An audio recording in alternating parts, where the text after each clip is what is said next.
Las opiniones expresadas en este podcast pertenecen exclusivamente a quienes las manifiestan y no representan necesariamente la postura oficial de Expertise Tecnología. Asimismo, cualquier mención a marcas, productos o servicios tiene únicamente fines informativos. No implica intención de promoción, respaldo ni descalificación hacia los mismos. El contenido de este podcast se comparte con fines de conversación y difusión de conocimiento, sin constituir asesoría profesional o comercial. Gracias por escuchar. Hola a todos y bienvenidos a la emisión número 6 de Conexiones en Electrónica.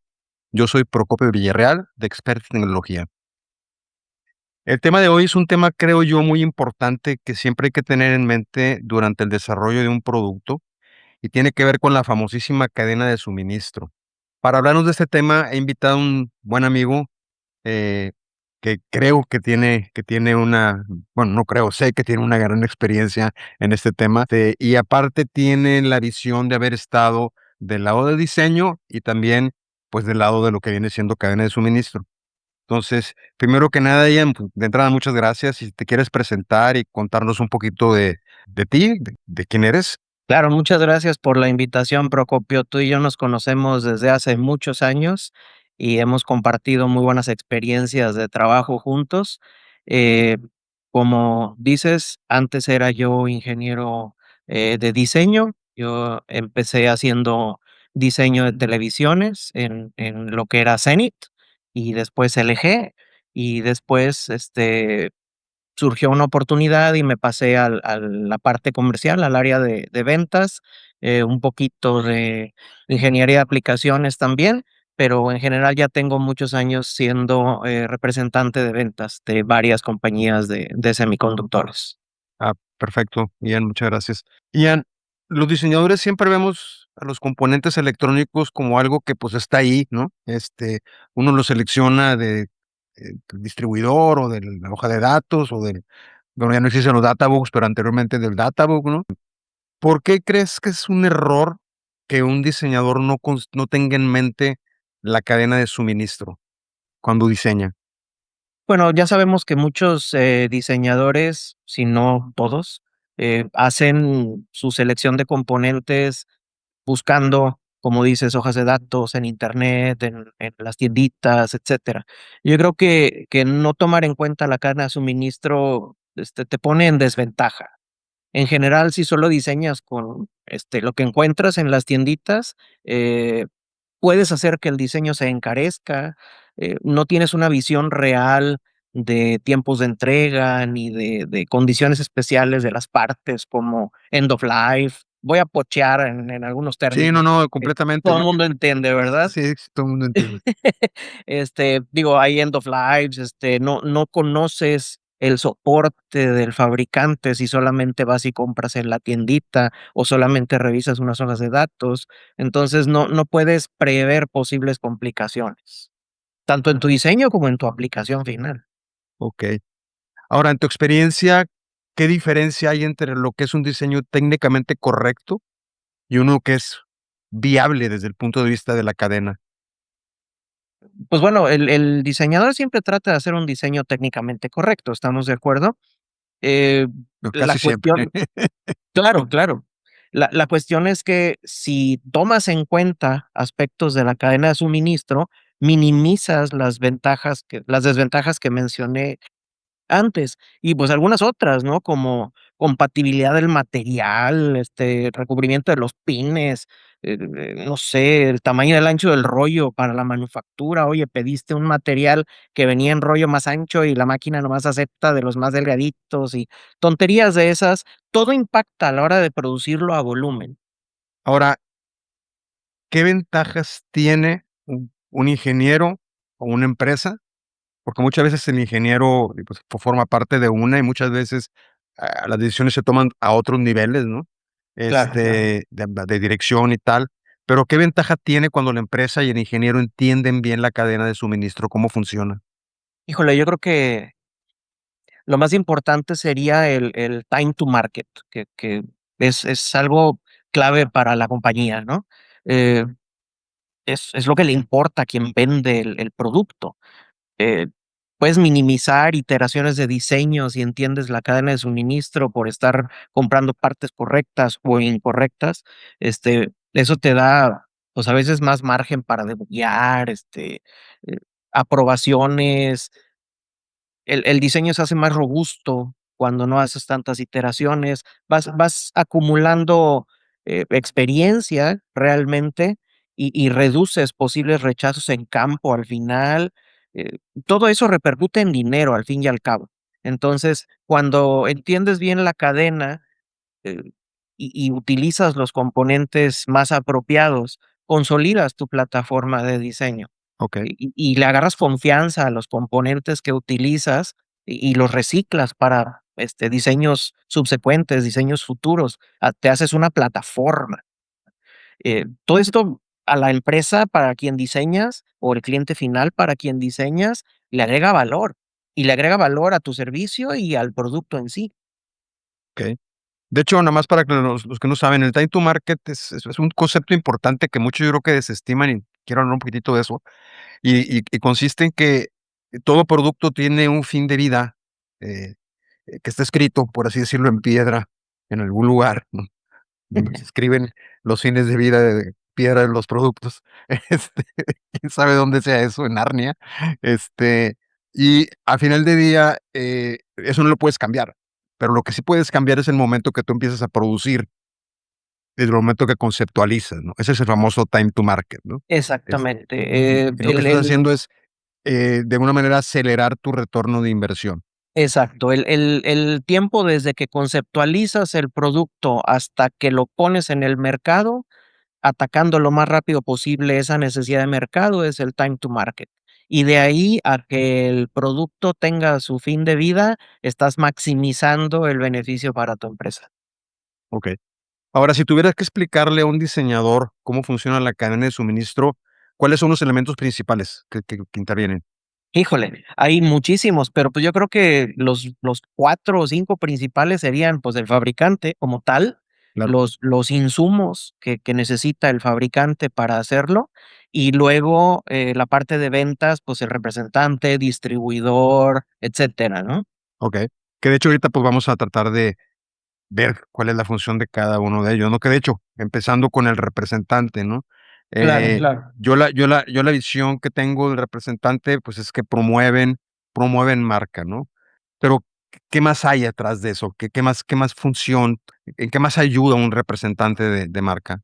Bueno, un representante es, para todo propósito práctico, la cara del fabricante en el territorio.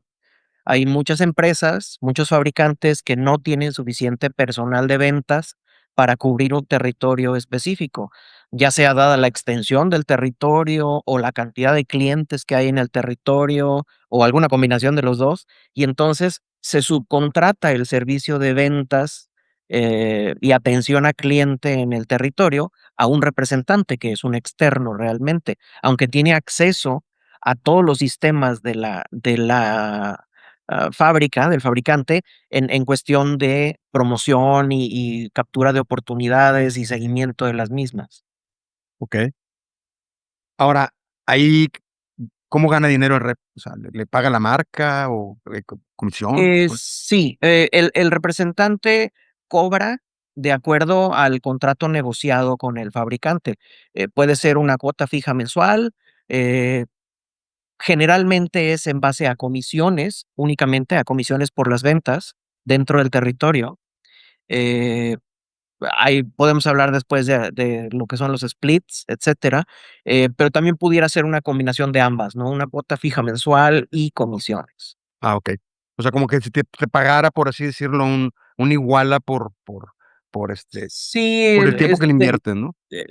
eso se acostumbraba mucho antes, ahora no es tanto el caso, dadas las condiciones económicas, pero sí, generalmente los contratos son, muy individualizados, entonces, Okey, entre el fabricante y el representante. Entonces, pues, cada uno es diferente y, pues, de acuerdo a lo que logras negociar, es lo que obtienes, ¿no? okey. Ahora, ¿qué hace que el representante, si yo me acerco a él, me dé prioridad como cliente? O sea, ¿hay algo que tenga que yo que hacer o sea de manera natural? No, sí, Este, claro, digo, los clientes se tienen que poner guapos. okey, La realidad es que el es un negocio, ¿no? Entonces, el claro, valor real de la oportunidad en cuestión de dinero Es lo primero que los representantes evalúan en modo casi automático, ¿no? Con una calculadora que tiene piloto automático. Ven, calculan y a ojo de buen cubero dicen, pues esto vale tanto en oportunidad de negocio, vamos a darle esta prioridad. Ya, Y eso se acuerda con la línea, pero es responsabilidad del representante eh, dimensionar y presentar el caso. okey. Y luego, Entonces pues, obviamente, intervienen factores del lado del cliente, como, pues, algo muy importante que será la honestidad, la respuesta, la interacción que tengas con él, el commitment, el acuerdo serio de utilizar una parte, etcétera. A grandes rasgos, es una inversión para las 2 partes en tiempo y dinero, ya, para buscar un beneficio común. claro, se entiende. Eh, Ahora, se habla mucho de que los reps ayudan a los ingenieros en el proceso de desarrollo de producto y a sacar a veces a flote un proyecto. Ahora, ¿qué tanto empujan? O sea, ¿qué tanto hacen lo que le conviene al cliente contra lo que le conviene a ellos? No te quedes, a lo mejor es una pregunta un poquito incómoda para ti porque estás en ese lado, ¿no? Pero Bueno, todo el mundo le hace su luchita, ¿verdad? claro, Es obvio que un rep no va a tener las soluciones exactas para todas las necesidades de diseño de un ingeniero, un producto o una compañía. Entonces, depende mucho de la ética del representante en dialogar con el ingeniero, con el cliente en general, para determinar si lo propuesto es lo mejor para su diseño o no.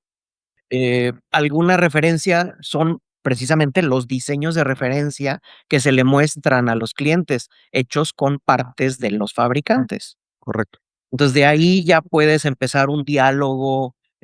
Yo creo que el representante, a falta de una persona directa de la fábrica, es tu mejor opción para conocer qué puedes utilizar de tal o cual fabricante para solucionar tu necesidad. Y la ética del rep es, híjole, pues, por lo menos la mía, si yo no tengo lo que tú necesitas, te acerco con alguien que sí lo tenga. Okey. Sí, al final de cuentas, la industria, sobre todo aquí en México, es muy pequeña, ¿no? Entonces, pues todo se sabe, ¿no? Sí, tú sabes que el mundo de la electrónica en México es muy chiquito, era mucho más chiquito antes, Sí, me da gusto decir que sí ha crecido, pero sigue siendo muy pequeño en comparación con los otros verticales de mercados que tenemos. okey. ¿Has sabido tú de casos de que ciertos reps se forcen a utilizar tal o cual componente con tal de tener un design win y no es una solución, pues, digamos, o la solución no es la mejor? ¿Si has sabido algo así o no es Bueno, una práctica que se tocas un punto, digo, un concepto que se llama design win, sí, yo creo que debemos hablar de eso más adelante, sí, sí, pero sí, sí me ha tocado verlo. Yo nunca lo he hecho, pero igualmente los diseños de referencia son un ejemplo en este caso, ¿no? Hay que preguntarse quién se beneficia con ese diseño de referencia, si es solamente el fabricante o también el fabricante primo, amigo, etcétera, del fabricante principal que te está presentando la solución. Sí hay de todo en el mercado. okey.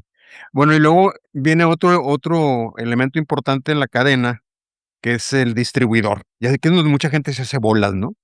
Entre representante y distribuidor.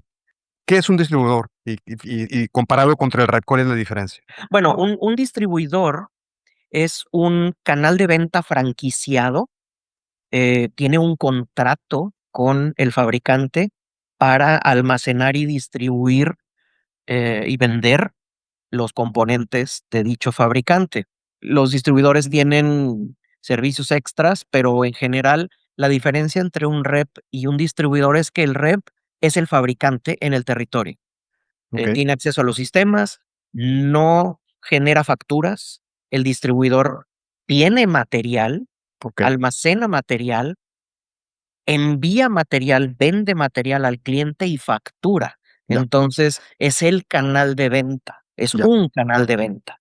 Ustedes son realmente la parte representante, es la promoción de Nosotros la somos la parte de vista y promoción de la marca, sí, del fabricante y el servicio de soporte que conlleva tanto ventas como soporte técnico, como calidad, como etcétera dentro del territorio. Los Digamos una extensión del distribuidores fabricante, como lo generalmente mencionaba. vienen con los representantes para obtener ese servicio de manera primaria. Okey. O sea, una extensión, perdona que te interrumpí, una Sí, expresión, una extensión, perdón, del de la marca, como lo comentaste al sí. principio, ¿no? Sí, es como una extensión de la marca y el distribuidor es un canal de venta específico en el territorio donde los clientes pueden ir a comprar el material con ciertas condiciones, ¿verdad? Okey, Respaldado por 100% ejemplo, a mí por me la llama la marca. atención a veces, por ejemplo, cuando tiene que ver con los inventarios que manejan los distribuidores, ¿cómo deciden ellos, cuánto inventariarse? ¿Es por la popularidad de la pieza o por forecast que ellos hacen? ¿Cómo deciden cuánto inventario tener de tal o cual pieza? Híjole, pues yo creo que cada distribuidor tiene su esquema, muy in-house, me parece que es parte de su receta secreta de cada uno. Aunque, pues, los acuerdos corporativos con los fabricantes pesan mucho, la configuración del territorio, qué tantas bodegas tienen en el territorio, o si tienen o no, qué clientes grandes, medianos hay en el territorio, si tienen, ubicaciones estratégicas, lo que se llaman implant stores, o sea, bodegas dentro de clientes como maquiladoras, todo eso, de alguna manera configura el tipo de inventario que van a tener. Okey.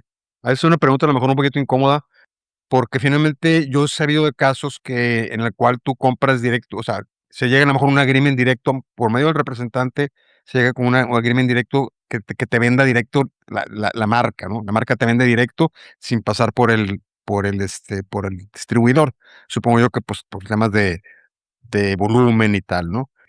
¿Qué tanto encarece en porcentaje en promedio, no? O sea, yo sé que, pues, dependerá de la pieza. ¿Qué tanto, cuál es la comisión, pues? ¿Cuánto se gana ahí un distribuidor? Híjole, varía muchísimo. Ya. Eh, en épocas de bonanza, seguramente has oído hablar de márgenes del 30% en Ah, los caray. distribuidores, etcétera, pero yo creo que la realidad actual oscila, no más del 10, 12%. Ya, Yo creo que la normalidad sería entre el 3 y el 5%. okey.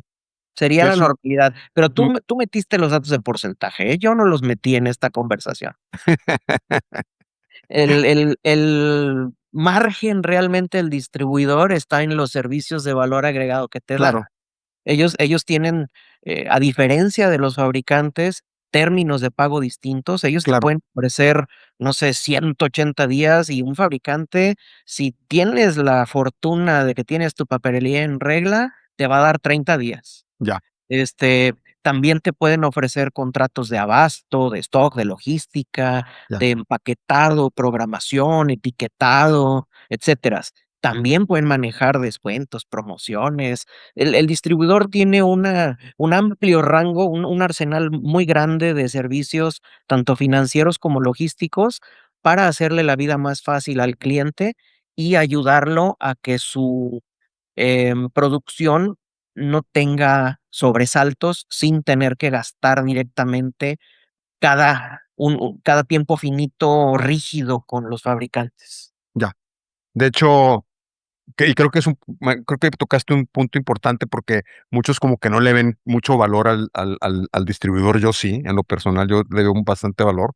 Sí, Este, definitivamente. Porque sí, como dices tú, no es nada más alguien que mueve cajas, o sea, es simple y llanamente hay todo un aparato detrás que te soporta también, y Claro, que te da ahora apoyo, tienes ¿no? que tomar en cuenta que un distribuidor, a diferencia de un fabricante o un representante, un distribuidor maneja un universo de marcas enorme, más de 300 marcas, la mayoría de los distribuidores. Entonces, te pueden ayudar muchísimo en consolidación de las listas de materiales, etcétera. Entonces, su servicio de logística sí tiene un valor agregado muy específico y, O pues, te van a cobrar por ello. ahora, ¿qué diferencia hay entre un distribuidor local y uno global? O sea, ¿hay ventajas, desventajas de usar Pues, uno u yo creo otro? que la diferencia principal es el territorio que cubren. El Ya, término distribuidor, como dijimos, implica que tiene un contrato firmado con el fabricante. que ampara la cadena de tránsito y suministro de los componentes, asegurando la calidad de los mismos también, pero, pues, eso, el contrato siempre está especificado por territorio. Hay Ya, distribuidores que tienen mucho músculo, una fuerza global importante, presencia en muchos lugares, y pueden negociar contratos de distribución global apalancándose de esos puntos, y hay distribuidores muy pequeños que solamente les interesa cubrir un territorio y, pues, solamente tienen eso para negociar. okey. Hay un elemento ahí interesante dentro de la cadena, algo misterioso y algo a veces, no sé, eh, a veces no tienen buena fama. Yo conozco casos yo conozco casos de hay algunos que son excelentísimos en lo que hacen, y se trata del broker. ¿Sí puedes explicar a la gente qué es un broker? Ah, sí, claro, el digo, el broker, teniendo ya lo que es el concepto de fabricante, representante y distribuidor con contrato en mano, el concepto del broker es, que no tiene un contrato firmado de distribución con el fabricante, ¿ok? Es un canal de venta válido, si tú lo quieres ver así, pero no tiene un contrato firmado con las marcas, en la gran mayoría de los casos, ¿ok? Okey, Em, hay, servicios de logística y almacenamiento, compañías, que se pudieran llamar brokers, pero que tienen procedimientos muy establecidos y sí gozan de reconocimiento por parte de los fabricantes, pero sin ser franquiciados. claro, Entonces, esos pudieran funcionar como un tercero involucrado en la cadena de suministro, proveyéndote también un servicio específico sin estar franquiciado. Hay unos que tienen buena reputación y otros no, ¿verdad? sí, hay de todo. Sí, Es claro, hay de todo, este, definitivamente. ahora, hay riesgos, supongo yo, ¿existen riesgos en esto? ¿O tú ves riesgos en utilizar componentes de un broker? Sí, claro, por supuesto.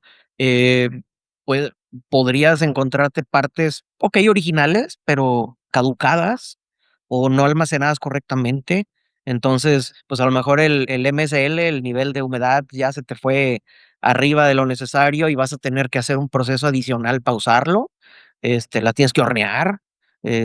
Hay pudieras encontrarte cajas dobladas que te pudieran, dar problemas de coplanaridad en las partes.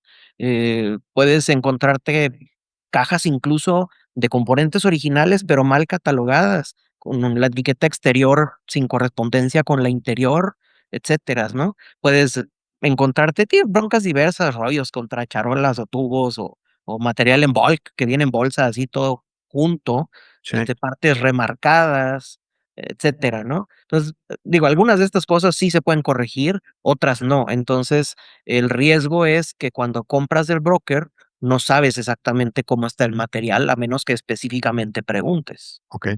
O que sea un broker super pro, que inclusive hasta te Exactamente, que ya valide tenga una que reputación sí, y que no tengas que estarle preguntando a cada rato: "Oye, ¿y este material sí está bueno?". sí. Sí, de hecho, inclusive yo conozco uno, que está en Nueva York y ellos lo que hacen es inclusive tienen su propio laboratorio para validar, que las piezas estén bien, que no tengan humedad, etcétera, etcétera, Claro, claro, antes de ofrecer la venta, ¿no? O sea, claro, claro.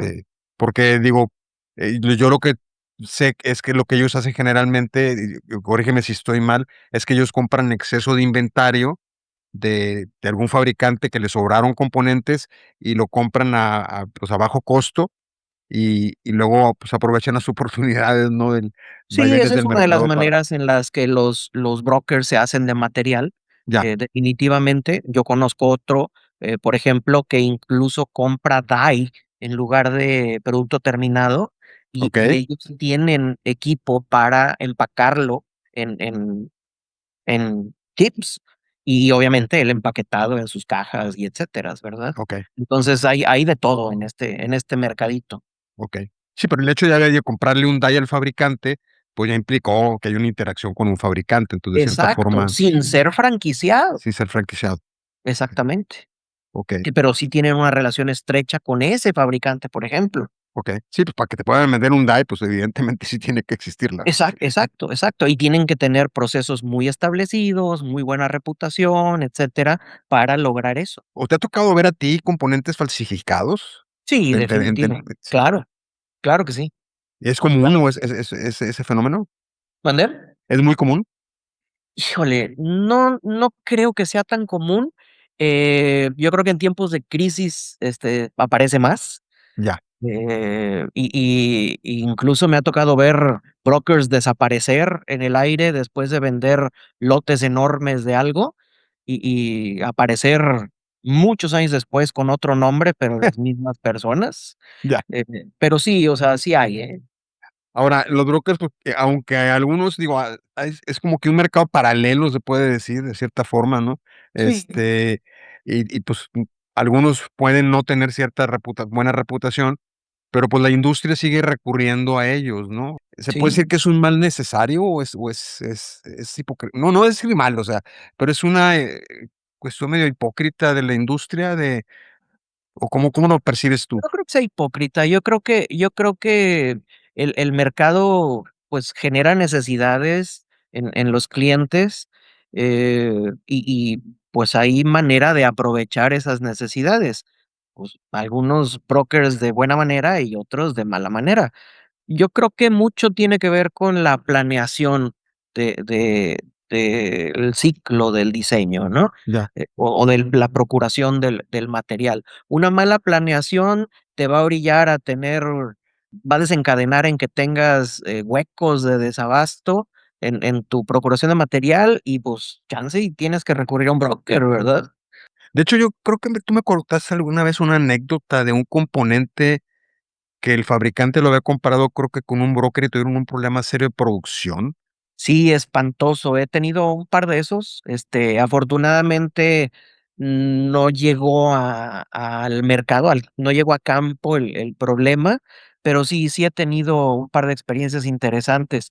Una específica es unos transistores, Es que eran realmente el componente indicado era un RET, o sea, un transistor ya con resistencias integradas, okey, pues, se compró el material con un broker, el cliente compró con un broker, el material venía marcado como tal, y a la hora de las pruebas eléctricas en la maquiladora, el producto, la tablilla, no mostraba señales de vida. ya, El problema es que esa tablilla iba metida en un epoxi. Entonces, ya todo, curado el epoxi, pues, es mucho más difícil hacerle pruebas. claro, Y una vez que se identificó el problema, pues, resultó que los transistores, eh, en lugar de ser REDs, eran transistores normales, sin las resistencias. Obviamente, no iban a cumplir con la función debida, claro, pero ese análisis lo tuvo que hacer el fabricante. okey, Nosotros ayudamos a que el análisis lo hiciera el fabricante, sin tener ninguna responsabilidad por hacerlo. okey.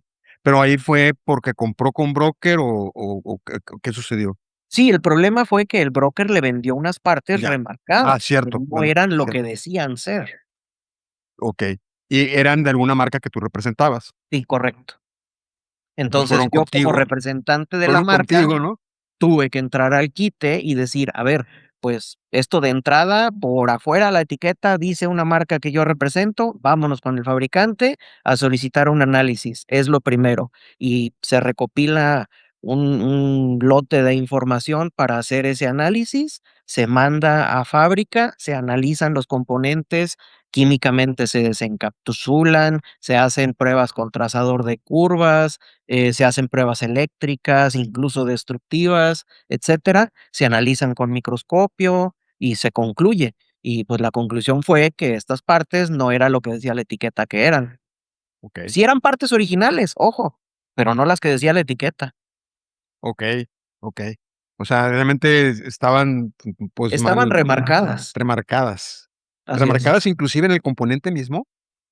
Sí, porque el componente decía que era lo que Okey. decía la etiqueta, pero el die adentro no era ese. Ah, caray, ah, caray. Entonces, Así es. prácticamente pero por un transistor se me hace como que, Alguien en la cadena lo remarcó. válgame. como que se me hace así como que, pues, ¿cuántos transistores tendrías que vender así como que para que fuera negocio el la trans esa, no? O sea, Pues sí, sí está esa es la cosa. En tiempos de crisis o en tiempos de mala planeación de material, pues surgen las urgencias y, pues, ahí el que tiene material es el que puede vender. ahora, dentro del ecosistema este de lo que viene siendo la cadena de suministro, hay un personaje que es el famoso FAE, o Field Application Engineer, ¿no? Y yo Exactamente. sé que existen tanto del lado del fabricante, del lado del representante, como del lado del distribuidor. Así es. ¿Cuál Los es 3 cuál es pueden tener. cuál es el valor que le puede dar un FAE a un proyecto? No, bueno, eso depende del FAE, ¿verdad? En esencia, el FAE es un experto en el componente que quieres utilizar, o o bien te puede ofrecer recomendaciones específicas de un componente, o también te puede ofrecer su experiencia de diseño, de implementación, te puede ofrecer, una vía para hacer pruebas, para hacer debugging. La función del FAE es realmente facilitarle la tarea de diseño al ingeniero que utiliza el servicio del FAE. Okey. ¿Y tú cuándo consideras en qué momento es bueno empezar a involucrarlo al FAE? ¿O nada más cuando tienes broncas, o es bueno No, no, notificar no, o? yo creo que desde el principio, desde que tienes, eh, pues, vamos a decir, un diagrama de bloques de tu diseño. Digo, porque normalmente vas del concepto al diagrama a bloques, del concepto Correcto, abstracto al diagrama a bloques. Entonces, en el diagrama a bloques, a partir de ahí, tú bien sabes que ya puedes empezar a definir componentes específicos, clave o áreas, etcétera. Y el FAE, desde ahí lo puedes involucrar si no sabes exactamente qué componente debes o puedes utilizar para llevar a cabo la función que quieres lograr. Ellos tienen un conocimiento acumulado enorme. ¿Por qué? Pues porque tienen la experiencia de diseño y solución de problemas, producto de interacción con muchos clientes, muchos productos y muchas aplicaciones diferentes. Yo creo que hay que quitarse la pena de de de hablar con el FAE y hay que quitarse la actitud de todo ante ellos. correcto. Que es algo que yo veo muy común aquí, ¿eh? Esa actitud en Sí, muchos sí. Y muchos diseñadores. particularmente con los ingenieros más jóvenes, vaya. Okey, Hay que quitarse esa pena y hay que quitarse esa actitud, ser profesionales en el buscar la asesoría del FAE y a lo mejor acabas, eh, validando con él que la parte que seleccionaste es la correcta, o a lo mejor acabas, cambiando por una variante mínima, o a lo mejor te dice: "¿Sabes qué? No, en lugar de esta clase de componente, tú tienes que usar esta otra para resolver". okey. En la práctica, más o menos, ¿qué porcentaje consideras tú de FAEs que realmente agregan valor, ahí en el mercado? ¿La mayoría o es así como que? Híjole, sí está difícil la pregunta. Pues yo creo que en la medida que los utilices. Si lo Okey, utilizas, el 100% de las veces te va a agregar valor. No importa si tiene mucha, poca o casi nada de experiencia, lo cual es muy raro porque los FAES, generalmente tienen mucha. Entonces, si lo usas, el 100% de las veces te va a aportar algo positivo al diseño. claro. Si no es Además, el él, FAE quizá directo con la marca, ¿no? Sí, sí, además el FAE es el enlace técnico con todo un equipo de ingenieros especializados por parte del fabricante. Él no está solo, tienen un altísimo porcentaje de casos ya identificados, problemas comunes, etcétera, de los que él te va a platicar inmediatamente en cuanto le llegas con preguntas. Claro, Hay FAEs generalistas y hay FAEs muy específicos. okey. De hecho, es lo que te iba a comentar, ¿cómo te das cuenta realmente que no es un solo muestra slides, ¿no? Y realmente sabe, ¿no? O sea, porque hay muchos que Claro, claro.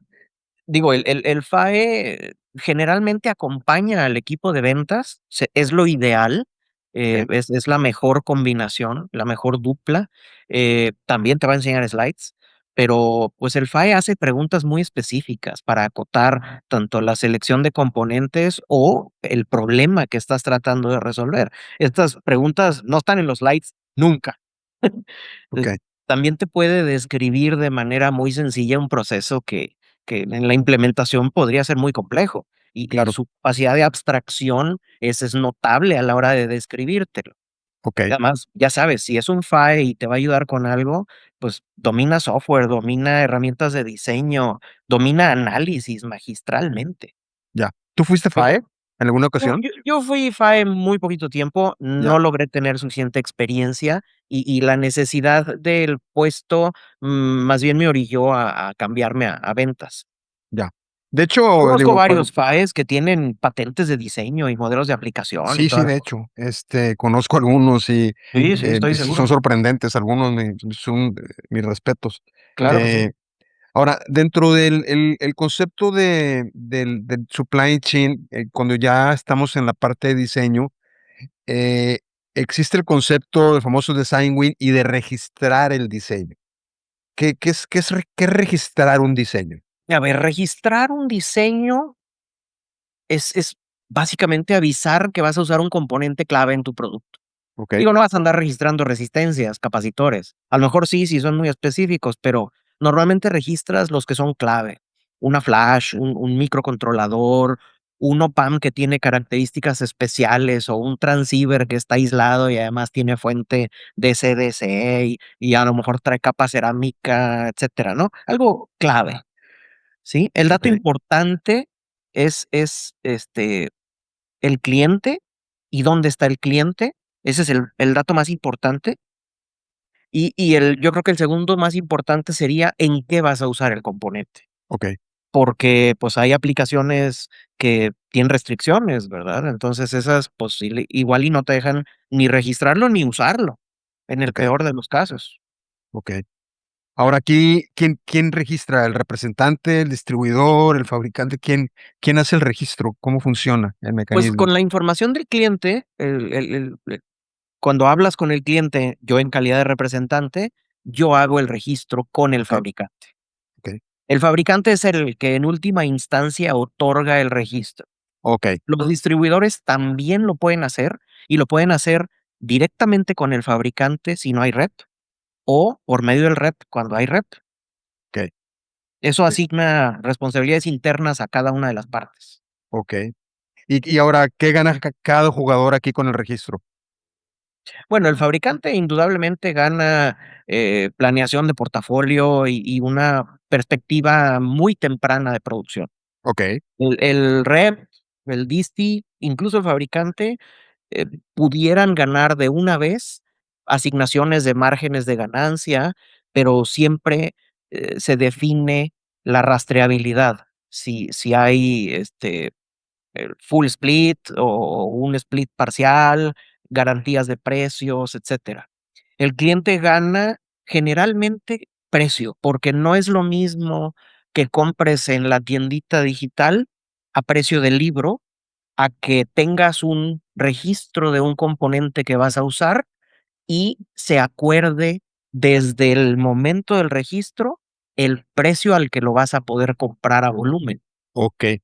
Se puede decir que es, por así decirlo, el certificado de la negociación del precio, por así decirlo, para ese producto en particular, ¿no?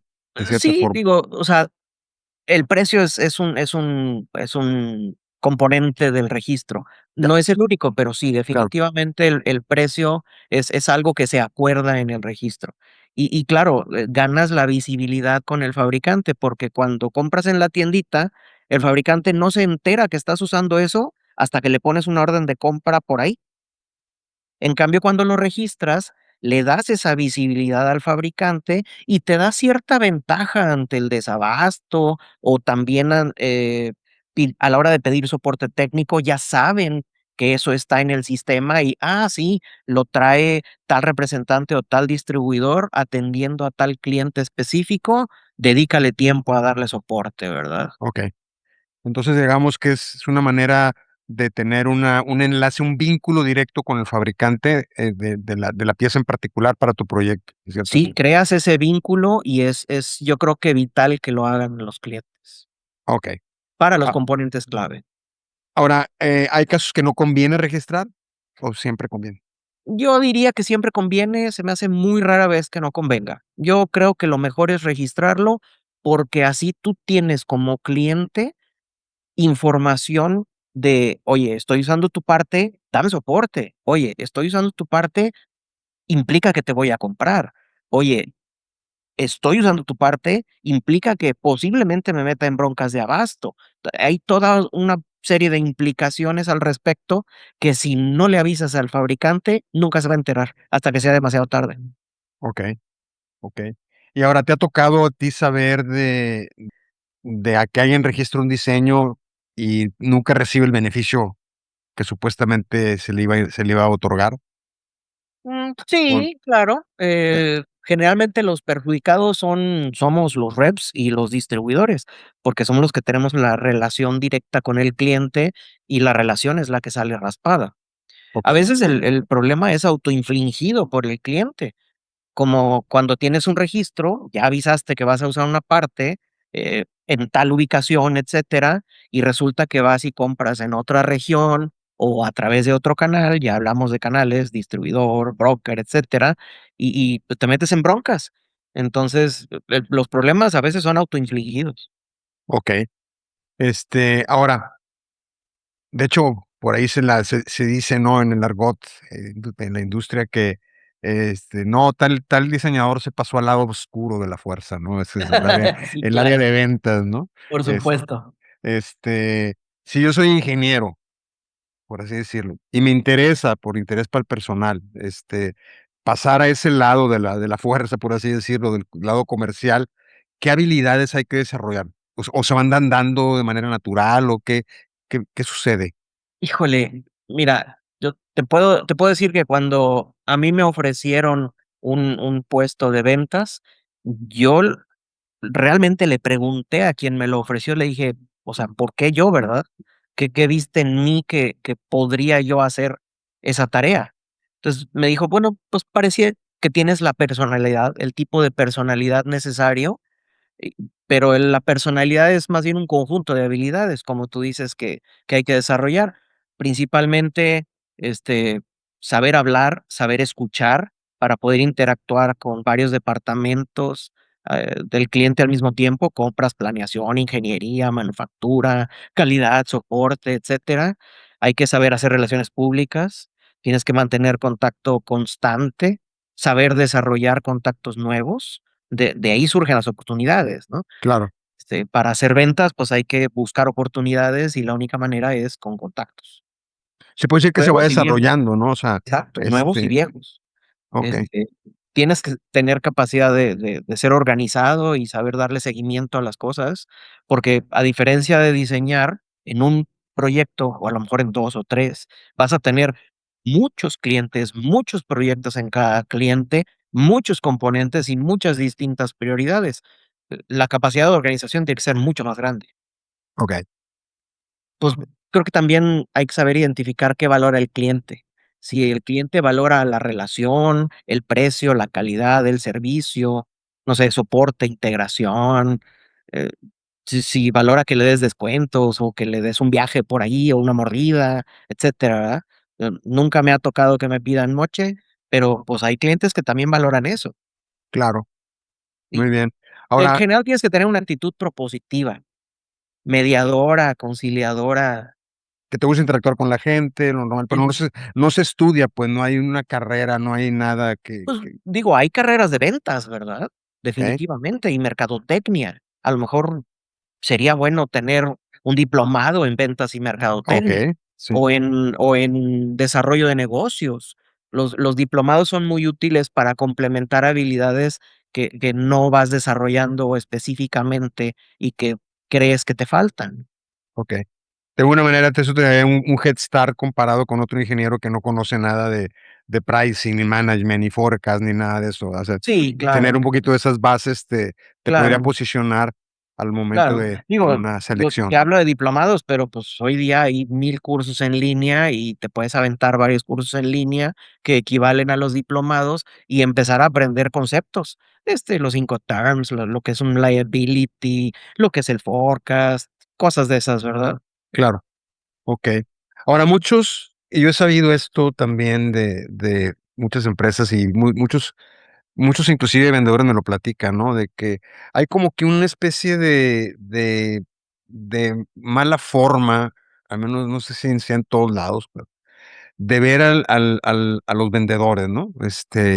¿Es, es un prejuicio de la gente o si has conocido de algunos que hagan, pues, tengan ciertas prácticas que que no sé, que sean demasiado latos con el cliente, no sé, digo yo porque yo en lo personal, en mi experiencia, yo, distribuidor que me habla, distribuidor que le digo que venga, representante que me habla, representante le digo que venga, porque para mí es súper valioso para sacar adelante un proyecto, ¿no?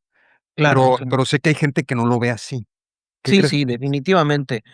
Híjole, yo creo que los prejuicios se llaman así porque siempre están basados en conocimiento previo. Poco, mucho o nada, pero algo, ¿verdad? Siempre. Es evidente que hay prácticas cuestionables en el mercado que pueden orillarte a tener esa percepción como ingeniero, pero la verdad es que yo creo que es una minoría.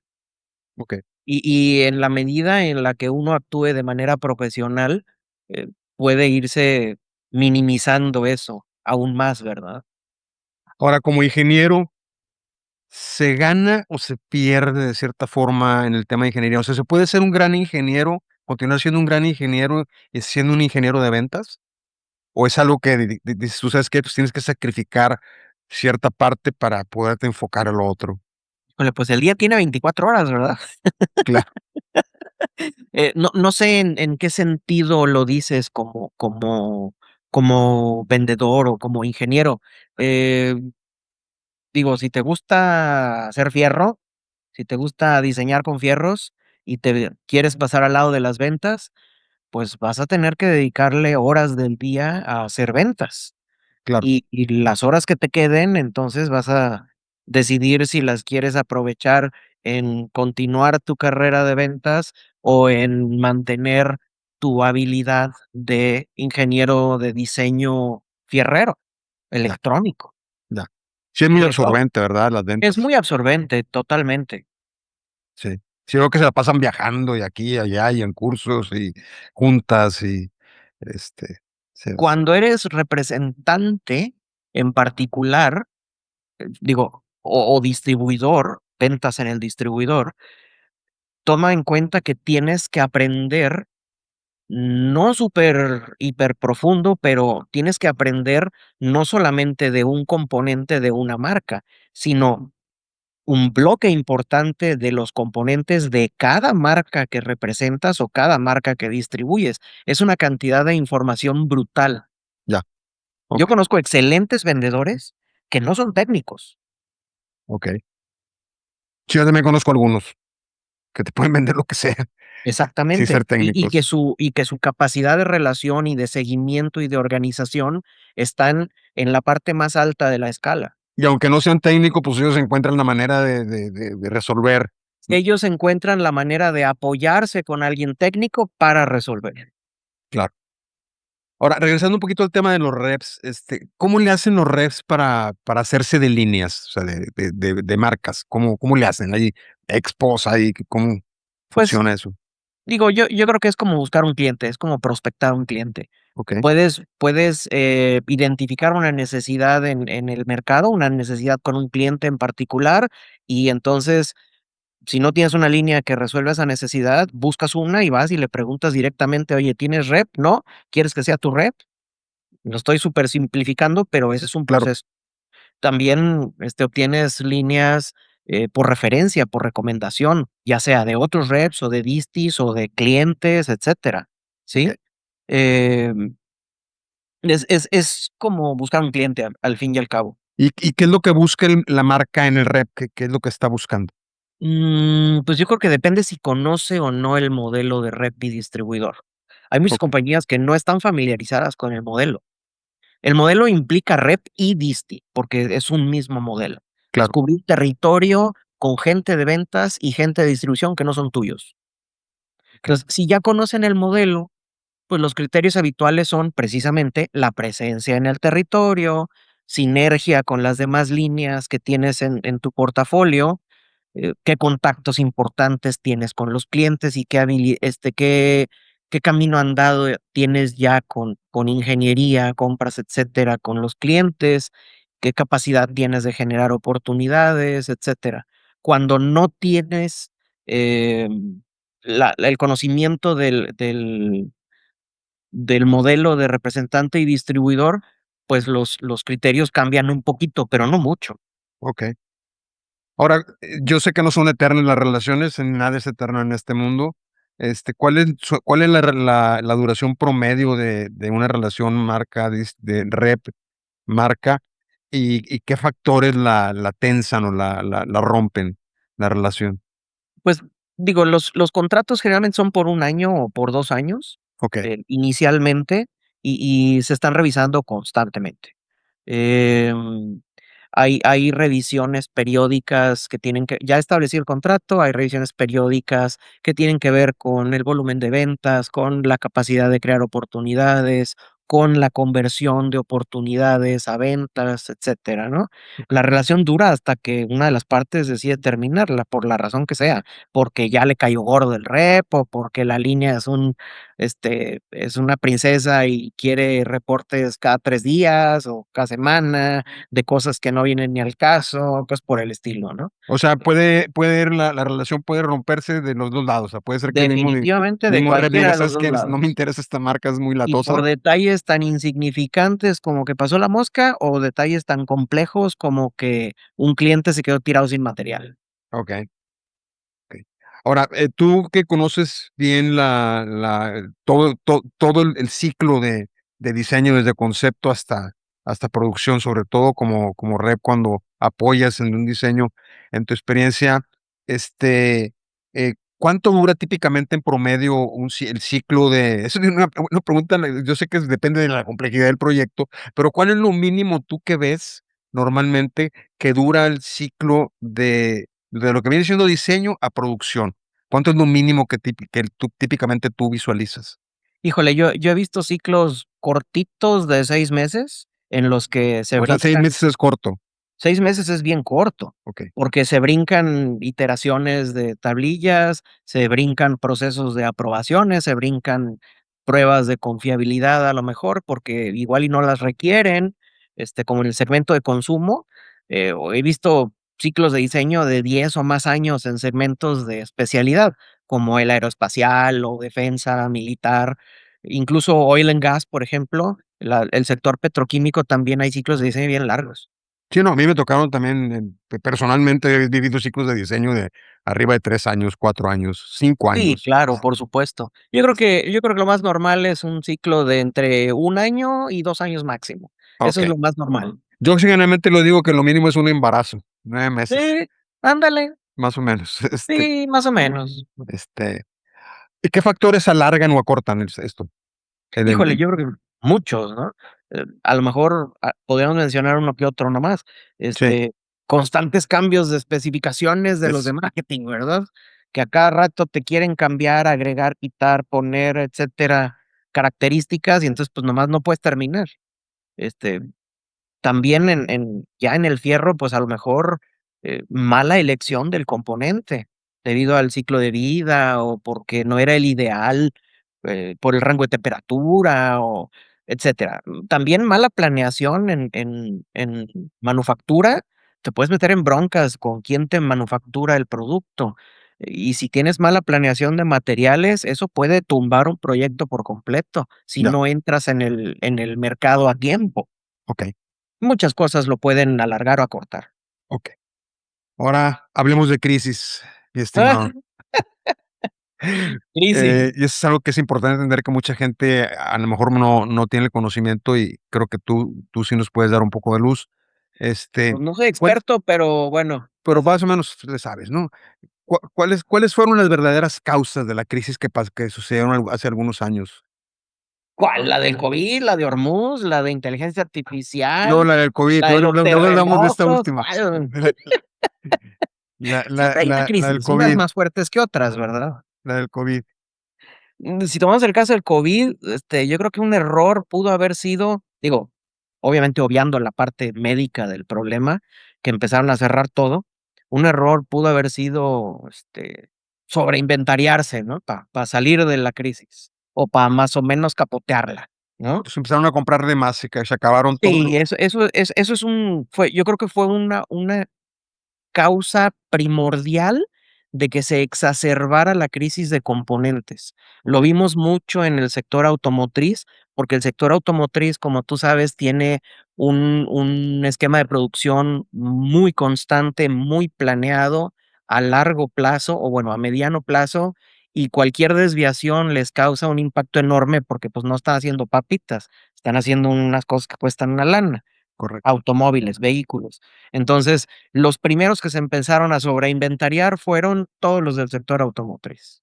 Okey. Y eso le puso, en problemas a todos los demás que buscaban, abastecerse de componentes. Claro. Sí, recuerdo, estuvo terrible porque tenías que lidiar con el COVID y luego Espantoso. aparte, pues, uno como diseñador o dentro de esta industria, pues, luego aparte tenía la bronca de que no había, pues, no había con qué diseñar, y ahí andabas buscando componentes chinos, y ahí andabas buscando equivalentes, y fue Exacto. ahorita hablamos un poquito más de eso, pero bueno, Yo creo que, el sobreinventariarse fue un problema grande, porque lo hicieron sin considerar una posible baja de demanda precisamente durante el aislamiento por el COVID, pero también ocurrió lo opuesto.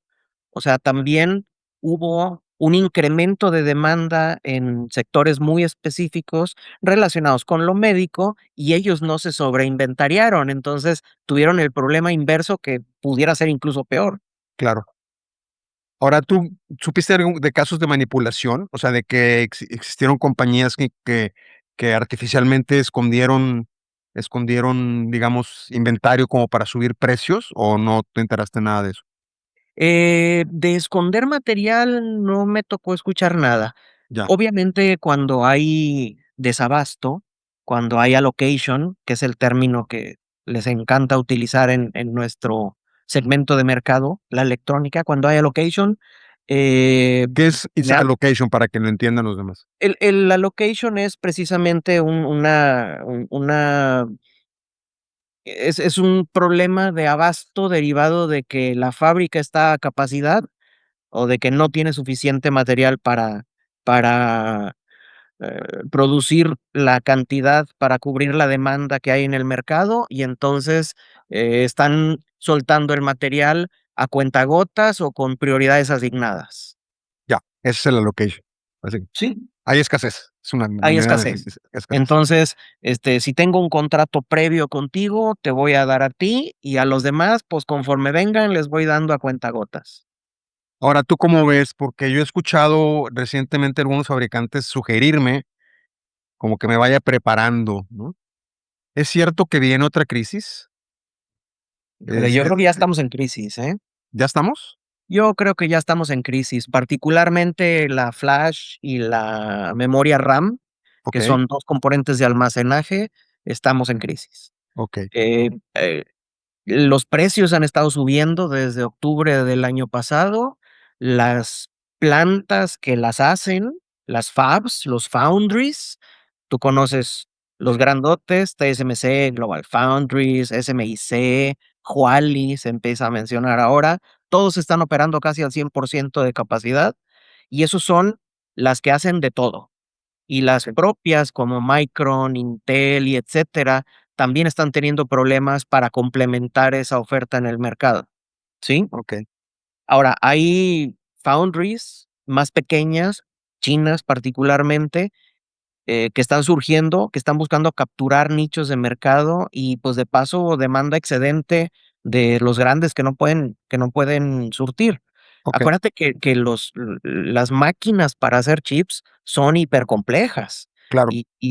pues, no puedes tener una, dentro de un año. Si vas con los suecos a pedir una máquina, hay una fila de espera de 5 años para una máquina de ese tipo para las máquinas de ultra tecnología de punta de 2 nanómetros.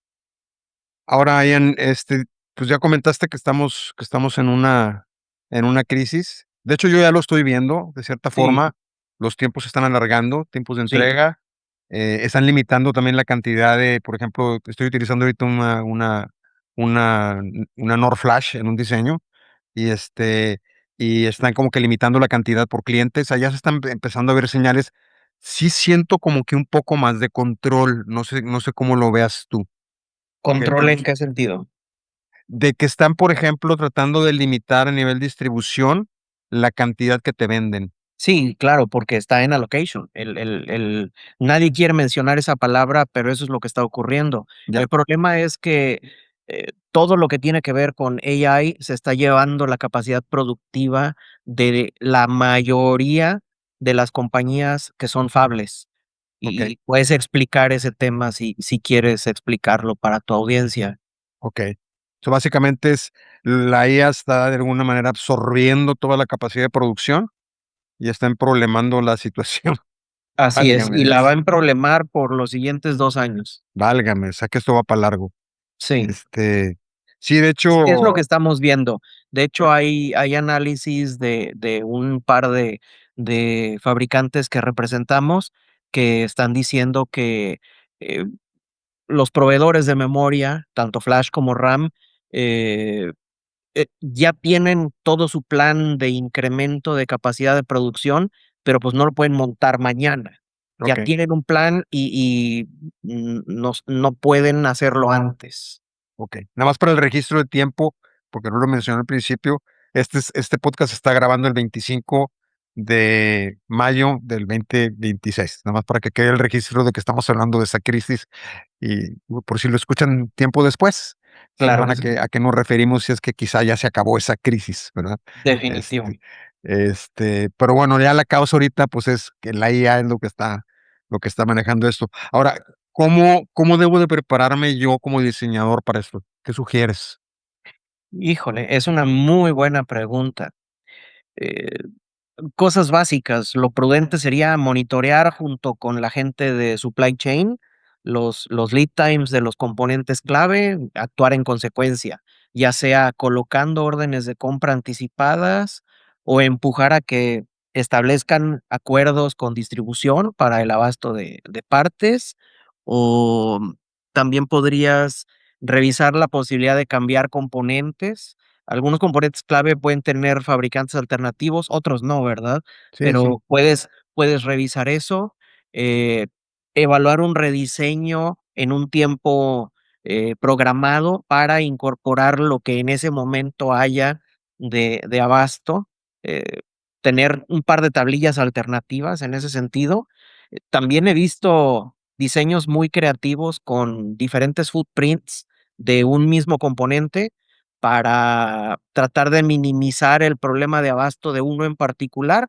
Entonces, digo, hay compañías, si te menciono un caso específico de un microcontrolador, eh, hay compañías que hacen muy acomodados los pines dentro de sus familias de microcontroladores y puedes diseñar, muy creativamente tu circuito para poder utilizar distintos, eh, distintos footprints del mismo microcontrolador para aprovechar tanto el formato físico del chip, como las variantes de flash y RAM que pudiera tener ese mismo chip.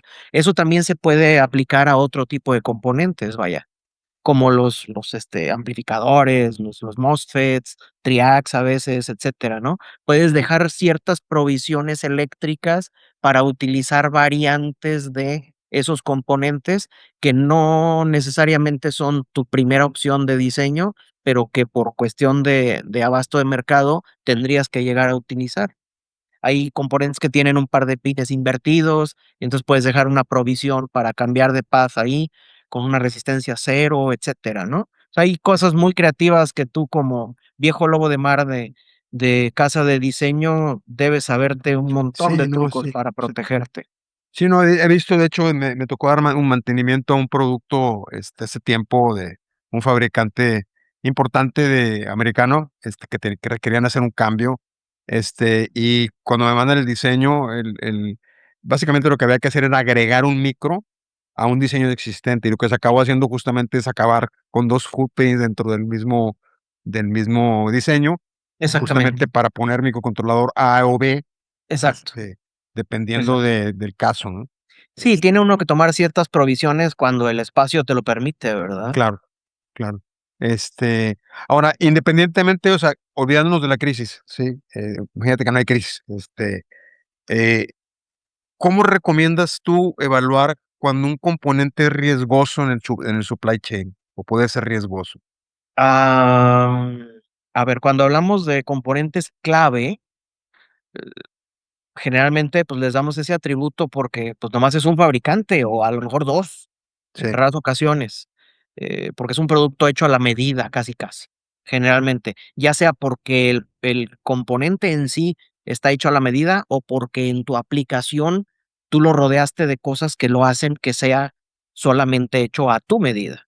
claro, Entonces, un ejemplo sencillo, pues, es un microcontrolador, ¿verdad? claro.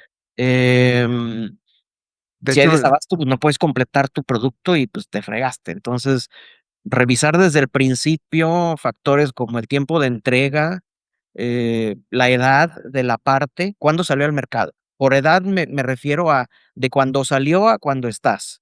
Y ya después la longevidad de la parte, que es cuánto tiempo el proveedor pretende mantener el soporte para esa parte, cuánto tiempo te va a dejar comprarla. okey, Y la o sea, recomendación del fabricante, estarla revisando, qué está recomendado para nuevos diseños, qué no, etcétera, ¿sí? En algunos casos, los fabricantes te dan un plan de sustitución de la parte y en otros casos te dan más bien avisos de: "Lo la voy a bendición. dejar de vender, te lo voy a dejar de vender en 6 meses, te lo voy a dejar de vender en tanto, me tienes que poner la última orden de compra para tal fecha", y después nada, ¿sí? Okey, Hay fabricantes que tienen ciclos de vida de partes cortos, vamos a llamarle, 5 años. Hay otros más normales entre 10 y 20, y hay fabricantes, yo represento 2, por ejemplo, que nunca descontinúan sus productos, sí, yo nunca. también conozco un par, que Y al decir nunca es nunca, tienen clientes que llevan utilizando el mismo módulo por 40 años ya, y okey. lo siguen soportando. De hecho, la siguiente pregunta era sobre eso, y a lo mejor nos vamos a repetir un poquito, pero, ¿qué tan peligroso es diseñar como partes muy nuevas y muy viejas? Ah, híjole. En semiconductores, diseñar con partes muy nuevas, yo creo que el riesgo es mínimo. Yo creo que es más riesgo diseñar con partes viejas, sobre todo porque te expones a que te gane el ciclo de vida de la parte a tu diseño. Em, Hay herramientas en línea donde se puede ver un condensado rápido de esta información, así a modo semáforo, ¿verdad? No, pues esta parte está en verde, entonces puedes diseñar o puedes usarla por 5 años sin ninguna bronca y ya después de 5 años seguramente empezará a irse de bajada el volumen de la parte. Yo creo que es vital hablar con el fabricante o su representante para conocer datos que no puedes encontrar en línea fácilmente sobre estos componentes, tanto los nuevos, muy nuevos, y los viejos, muy viejos. Okey. Ahora, muchos diseñadores, y yo he tenido fases en los cuales hice eso, lo llegué a hacer, este, ¿cuál es el riesgo que tú ves en solamente fijarse en el precio de un componente? Y no, o sea, ¿cuál hay un riesgo, no hay un riesgo? ¿Te puedes enfrentar a algún problema con la marca de soporte? Sí, o sea, muchas decisiones, tú y yo lo sabemos perfectamente, muchas decisiones se toman por precio, ya sea a nivel de ingeniería o más para arriba, ¿sí? Es Okey, inevitable el que el precio influya en la decisión del componente que vas a utilizar. Lo que muy pocas empresas hacen es comparar los ahorros en tiempo del precio del componente contra el gasto de una mala planeación logística de materiales o posibles iteraciones innecesarias del diseño por escoger mal los componentes o porque escogiste uno y el compliance a la hora de las pruebas no te salió y tuviste que ajustar. A lo mejor mercadotecnia también te falló y te pidió más cosas y tuviste forzosamente que cambiar de componente, implica mala planeación en la etapa de diseño. también una vez que pasan cosas de esas, pues incurres en retrasos en entrega en el mercado y eso también te impacta económicamente. Y cuando quieres producir para cumplir con metas del mercado, pues te metes en expeditar materiales para producción y eso le incrementa el costo al componente y no tiene nada que ver con el precio del componente. ¿Qué es lo que Eh, te iba a comentar? También, híjole, hay más, y mantenimientos a la hora de defectos de campo. Todos esos costos sobrepasan siempre y por mucho lo que un precio de un componente te pueda impactar a la hora de decidir por él. Ok. Ahora, dentro del costo de un producto, ¿qué tanto impacta la cadena de suministro? Entenderla y hay un impacto real en el costo del producto. Sí, definitivamente. O sea, eh, si tú tienes una buena logística con supply chain, no vas a incurrir en costos extra, ni de transporte, ni de almacenaje, ni de programación, ni de rechazos, ni de nada. Entonces, lo que calculas al principio como costo de componente y sus agregados es lo que vas a obtener al final. Si no haces una buena planeación de material, todos esos costos adicionales se los vas a tener que pasar al componente de una o de otra manera. Claro. Se puede decir que el componente barato, a final de cuentas, te puede salir muy caro. Te puede salir muy caro escoger un componente barato, o forzar a que tu componente, este, te lo den al precio más barato posible. Si tú tienes un despapalle en cuestión logística, pues no va a servir de nada, no te vas a ahorrar nada. Claro. Sí, porque todo lo demás lo va a agregar ese costo que pudiste haber ahorrado, ¿no? Es Exactamente, este, exactamente. ahora he visto mucha gente últimamente usar componentes chinos. ¿Ves tú algún riesgo en los componentes chinos actualmente? Híjole, yo creo que está un poco satanizado el término. Los chinos tienen tecnología impresionante, eh para muestra, los botones de los carros eléctricos.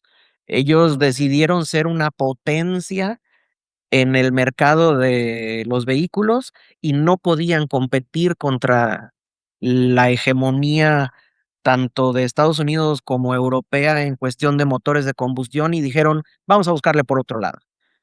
Y desarrollaron tecnología propia de muchos componentes clave para los vehículos eléctricos y, pues, la muestra es que le están poniendo un susto a todas las ensambladoras y marcas que nosotros conocemos de este lado del mundo.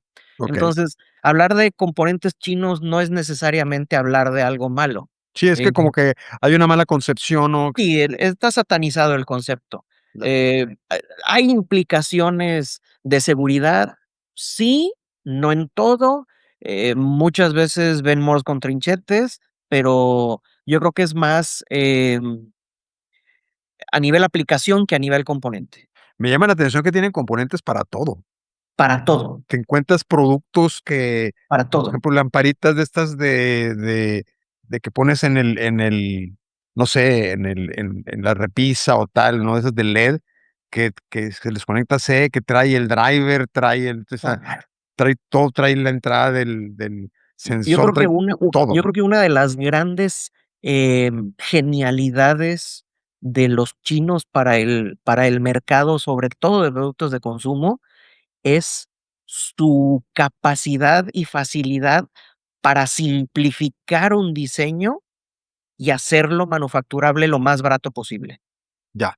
Sí, porque de hecho, inclusive me ha tocado eh, clientes que quizá por algún problema de suministro, pues están dejando de voltear a China para ver o sea, México y tal, y de repente me mandan un diseño, me dicen, ¿sabes qué? Esto lo estaba produciendo en China, y pues el chip es chino, pero para yo poder replicar lo que hace ese chip, ocuparía como 4 chips Exactamente. Y definitivamente occidentales, cuando ¿no? son componentes originales chinos, pues de este lado el soporte está complicado. Claro, claro. Que eso yo creo que lo más problemático que yo vería, ¿no? Sí, El sí. tema de Y soporte, eso no implica que lenguaje. el chip sea malo, sino que el Sí, soporte es malo. ¿Por qué? Pues el porque soporte este es no es su mercado objetivo. claro. la barrera del lenguaje de entrada y Así es. aparte los volúmenes a los que ellos están acostumbrados, pues, son tremendos, ¿no? Comparados con Claro, los nuestros. claro. Además, acuérdate que China está organizada de una manera muy diferente a como nosotros conocemos la industria electrónica occidental.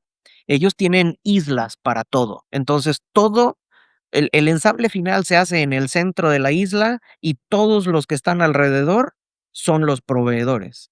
Okey, Entonces, no necesitan un componente que tenga que viajar de muy lejos para llegar y ser ensamblado. Entonces, ese modelo se ha tratado de replicar en Occidente, en Europa y en América, y se puede hacer a nivel producto y subensamble, pero a nivel componente electrónico es muy difícil, y ya, ellos sí lo pueden hacer. ya. Se puede decir que voy a ir por el silicio acá con el cuate de la esquina, ¿no? Sí, Este, tal cual, voy aquí a la esquina y ahí saco mis chips, ¿verdad? Tal cual. sin sin tener que usar el transporte, ¿no? O sea, literalmente me lanzo, Exactamente. me lanzo. Y así es como logran producir volúmenes impresionantes de prácticamente cualquier producto. Sí, a mí me Las sorprende, islas la verdad. están especializadas y muy regionalizadas. Cada región hace un tipo de productos diferente. 3 consejos que le puedas dar a los diseñadores desde un punto de vista de alguien que está dentro de la cadena de suministro, Para los que diseñan, para para los los que de diseñan, para hardware. los diseñadores. Okey. No confíes en tu matriz de comparación, de evaluación en papel.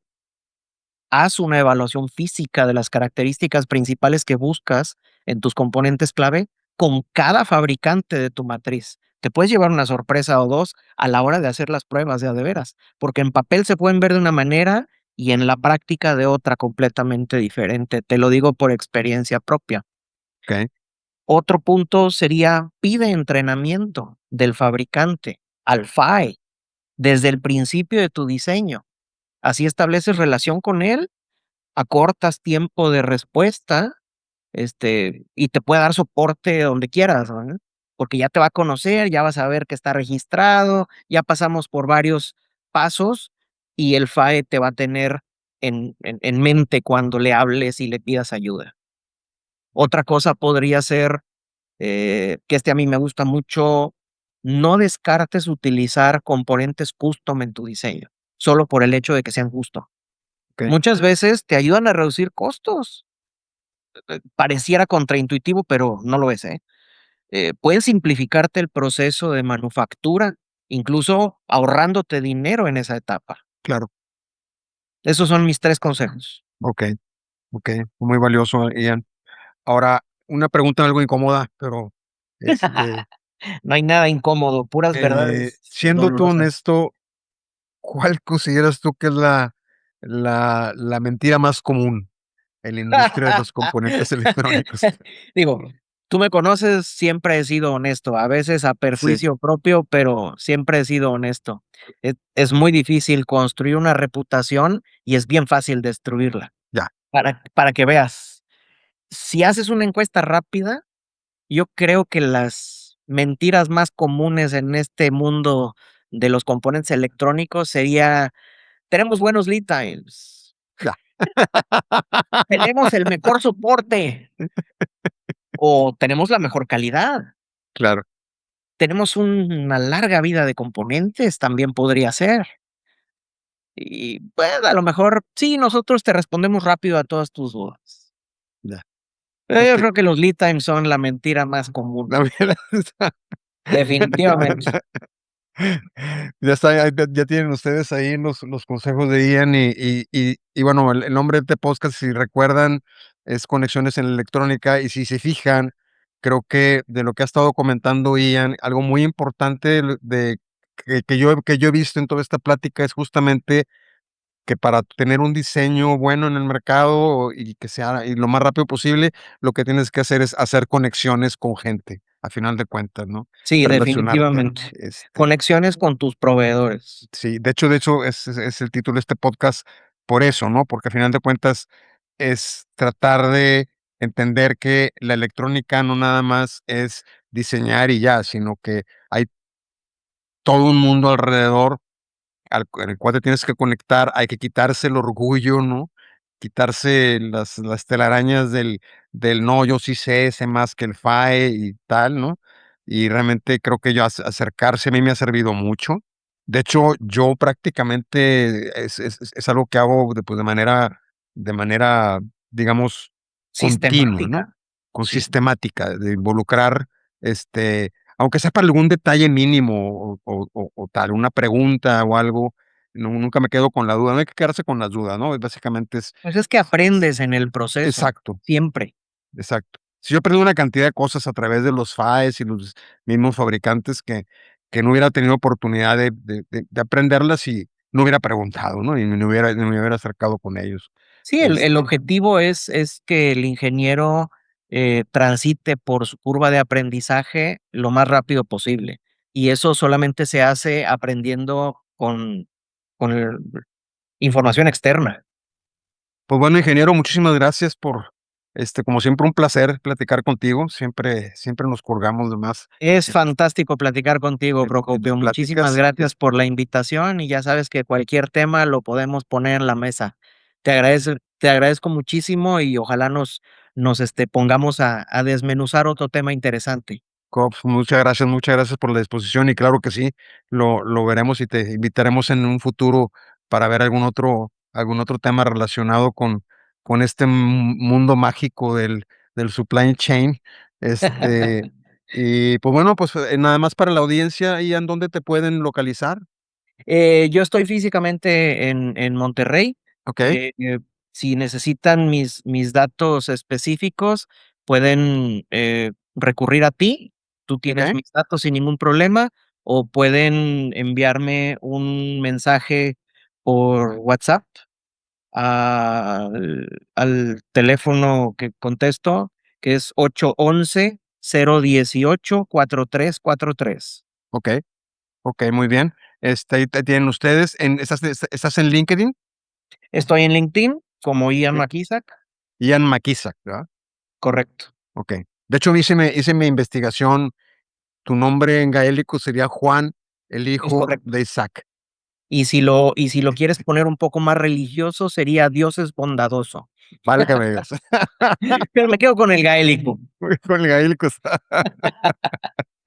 Bueno, pues muchas gracias a todos por su atención. Para comentarios y sugerencias nos pueden contactar a nuestras redes sociales o a expertis@expertis.com.mx. Nos vemos en la próxima emisión y recuerden que vamos a dejar los contactos en la descripción de la emisión. Muchísimas gracias a todos. Buenas noches. Saludos para todos, a tu audiencia. Gracias, Ian.